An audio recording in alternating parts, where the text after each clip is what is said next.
Буквально год назад мы с Раминой Аблаевой думали над моей персональной выставкой декоративной.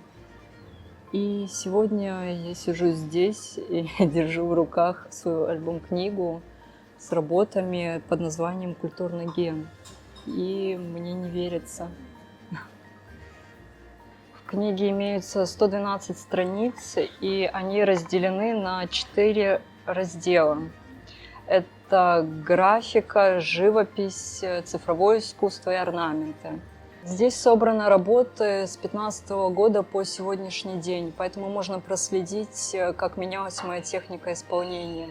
Мне бы хотелось, чтобы читатель, познакомившись с данной книгой, изучил мои работы, проникся моим мировоззрением, моей культурой и эстетикой.